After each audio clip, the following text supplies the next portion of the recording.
Hi friends, నేనైతే మీకు ఈరోజు ఒక మంచి ముచ్చట అయితే చెప్దాం అనుకుంటున్నాను. అదేంటంటే ఇక్కడ హౌసెస్ నెంబర్స్ ఎలా ఉంటాయంటే ఇది 38 మనది, ఇది 36 అనమాట. కనిపిస్తుంది కదా మీకు. ఒకవైపు మొత్తం ఆడ్ నెంబర్స్ ఉంటాయి, ఒకవైపు మొత్తం ఈవెన్ నెంబర్స్ ఉంటాయి అనమాట. సో అటుపక్క చూడండి, మనకి 35 కనిపిస్తుందా మీకు? కొంచెం జూమ్ చేసి చూపిస్తాను నేను. 35. సో ఇలా అంటే యూకేకి కొత్తగా ఎవరైనా వచ్చిన వాళ్ళు ఉంటే స్టార్టింగ్లో కొంచెం కన్ఫ్యూజ్ అవుతారనమాట. సో మాకైతే ముందే తెలుసు, ఎందుకంటే ఆంజనేయులు ముందే వచ్చాడు కదా, మాకైతే ఎట్లా ఉంటుంది అని చెప్పాడు అనమాట.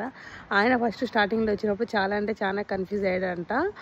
సో నెంబర్స్ ఇలా డిఫరెంట్గా ఉంటాయి. సో ఎవరైనా కొత్త వాళ్ళు ఇక్కడ యూకేకి వస్తే మీరు తెలుసుకోండి ఫ్రెండ్స్ ఈ విషయం అయితే. సో చూడండి, ఇటు పక్క నెంబర్స్ కూడా నేను మీకు చూపిస్తాను. చూడండి, అది వచ్చేసి 35. ఇది సెల్ఫీలో పెట్టాను కదా, అందుకోసం అని చెప్పి మీకు కొంచెము నెంబర్స్ అనేది డిఫరెంట్గా అనిపిస్తుంది. ఇంకా ఇక్కడ వచ్చేసి 37 ఉందా, చూడండి 37 అలా ఒకవైపు మొత్తం ఆడ్ నెంబర్స్, ఒకవైపు మొత్తం ఈవెన్ నెంబర్స్ ఉంటాయి అన్నమాట.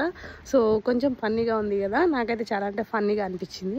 మీకు కూడా ఫన్నీగా అనిపిస్తే కామెంట్ చేయండి. ఈ విషయం మీకు కూడా తెలిస్తే లైక్ చేయండి, షేర్ చేయండి. మీ ఫ్రెండ్స్ కూడా ఎవరైతే కొత్తగా యూకే వస్తున్నారో వాళ్ళకైతే షేర్ చేయండి, ఎందుకంటే యూజ్ అవుతుంది అనమాట. సో అది సంగతి.